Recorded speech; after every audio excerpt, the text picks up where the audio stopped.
کہ آپ صبح ناشتہ بھی ان کو دے دیں, دوپہر کا کھانا بھی دے دیں, رات کا بھی دے دیں, بستر بھی دے دیں, تو پھر قوم تو بیکار ہو جائے گی.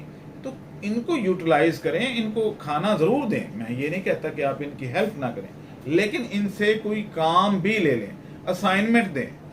آپ فرض کریں کہ بحریہ ٹاؤن والا جو ہے وہ بحریہ دسترخوان میں کھانا تو فری دیتا ہے, لیکن جو لوگ کھاتے ہیں ان کے ذمہ اگر کوئی اسائنمنٹ لگا دے, اپنے ہی بحریہ ٹاؤن میں ہی ان کو کچھ لیبر ورک دے دے, کچھ کنسٹرکشن کی سپرویژن پہ لگا دے, کچھ اس طریقے سے کر دے, تو یہ زیادہ بہتر پرفارم کریں گے اور کھانا بھی حلال ہو جائے گا.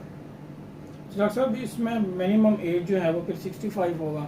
نہیں, ایج کی کوئی قید نہیں ہے, لیکن جو بال بچے دار ہیں اور مثلا فیملی والے ہیں تو ان کو ہم انٹرٹین نہیں کریں گے, کیونکہ وہ ہوتا ہی ہے کہ میرا آج بچہ بیمار ہے تو میں جا رہا ہوں اور آج آ رہا ہوں اور آج مجھے جاب مل گئی اور آج میں نے چھوڑ دی.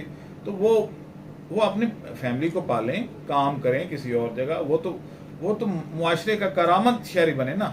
ہم تو صرف ان لوگوں کو انٹرٹین کر رہے ہیں جو ریٹائرڈ ہو گئے ہیں, یا جو کسی وجہ سے اکیلے ہیں, یا جن کے پاس کوئی چھوٹی موٹی معذوری ہے, وہ آ سکتے ہیں. تو ان کے لیے اسکل ہونا چاہیے, اسکل کام کرنے کا جذبہ ہونا چاہیے. اسکل بھی سکھا دیں گے, نو پرابلم, لیکن جذبہ تو ہو کام کرنے کا, بیکار رہنے کا جذبہ نہ ہو. ہاں, ایک اور چیز بھی ہے کہ وہ بندہ جو سگریٹ پیتا ہے یا نشئی ہے کسی قسم کا, وہ زحمت نہ کرے.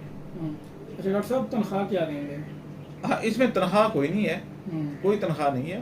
یہ ایک جیسے ہاسٹل ہے, ہاسٹل میں آپ بلکہ پیسے دیتے ہیں, ہم تو پیسے نہیں لے رہے اور آپ کو مصروف کرنے کی کوشش کر رہے ہیں. اگر آپ اس میں سے اسکل سیکھ کے تو اپنا کام کل کو کرنا چاہتے ہیں تو ہمیں کوئی اعتراض نہیں, ہم آپ کی ہیلپ بھی کریں گے. ڈاکٹر صاحب بیسیکلی جو مصروفیت گاہ بنا رہے ہیں, اس کا فائدہ کیا ہوگا؟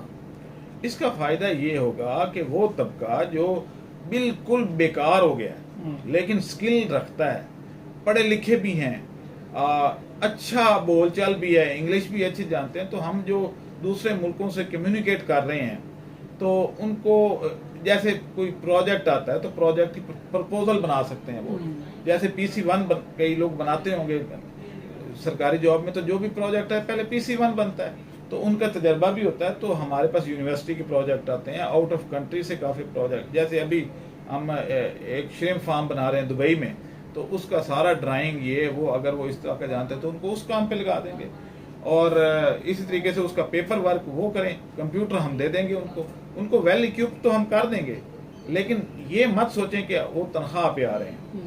ڈاکٹر صاحب یہ اسکیم جو ہے یہ مستقل ہے یا بندہ اینی ٹائم چھوڑ سکتا ہے؟ نہیں, اگر وہ چھوڑنا چاہتا ہے تو ہمیں 2 مہینے پہلے بتائے گا کہ بھئی میں جا رہا ہوں, یا میری کوئی بھی وجہ ہو سکتی ہے. کئی دفعہ وہ اپنے بچوں سے لڑ کے آ جاتے ہیں اور بعد میں وہ بچے منانے آ جاتے ہیں, تو اس صورت میں ہمیں کچھ پہلے بتائے گا, ٹائم بتائے گا کہ میں جا رہا ہوں, تو آپ میری جگہ پہ کسی اور کو جگہ دے دیں. ڈاکٹر صاحب اس میں رہائش کا ہے, رہائش آپ دیں گے؟ جی, رہائش ہم دے دیں گے. رہائش یعنی ایک کمرہ دے دیں گے, اس میں 2 یا 3 بندے اکاموڈیٹ کریں گے. اچھا ڈاکٹر صاحب, یہ اسکیم جو ہے صرف لاہور کے لیے ہے یا پورے پاکستان کے لیے؟ نہیں, جہاں سے مرضی کوئی آئے, سارے پاکستانی اس میں اپلائی کر سکتے ہیں, صرف لاہور کے لیے نہیں ہے. جو لاہور کے ہوں گے ان کو تو زیادہ تر اپنے گھر میں ہی آنا جانا لگا رہے گا, تو بلکہ دوسرے شہروں سے جو ہیں ان کو, لیکن فیملیز الاؤڈ نہیں ہے, فیملیز الاؤڈ نہیں ہے. اگر وہ فیملی والے ہیں تو وہ اپنا روزگار کمائیں. یہ تو ہم صرف ان لوگوں کی مصروفیت بنا رہے ہیں جو بالکل ہی اچھا, اصل میں مصروفیت ایک نعمت ہے, نعمت, اور اتنی بڑی نعمت ہے. اگر آپ خود سوچیں کہ آپ کو ہم کھانا بھی اچھا دے دیں, کپڑے بھی اچھے پہنا دیں, سارا کچھ دے دیں, اور آپ کو ایک کمرے میں قید کر دیں, آپ سے کوئی نہ ملے نہ کوئی آپ کا حال پوچھنے آئے, تو آپ کتنے دن سروائیو کریں گے؟ یہ بہت بڑی قید ہوتی ہے. کرونا میں دیکھ لیا سب نے, تو کرونا میں کتنا مشکل تھا گھر پہ ٹائم گزارنا.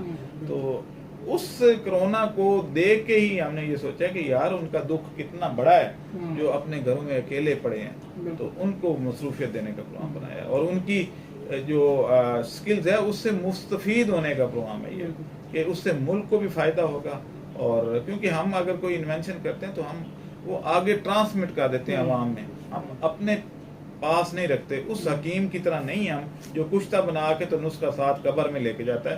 ہم اس بات کے قائل نہیں ہیں. ہم ان کی جو بھی ایفرٹ ہوگی اس کو پروموٹ بھی کریں گے، ان کا نام بھی آگے دیں گے کہ جناب انہوں نے کی ہے. ناظرین، جو لوگ اس اسکیم سے فائدہ اٹھانا چاہتے ہیں وہ ہم سے رابطہ کریں. اب دے ہم اجازت. اللہ حافظ. ہمارے چینل کو سبسکرائب کریں اور ساتھ میں بیل آئیکن کو بھی دبا دیں تاکہ ہماری ہر نئی آنے والی ویڈیو آپ تک بآسانی پہنچ سکے.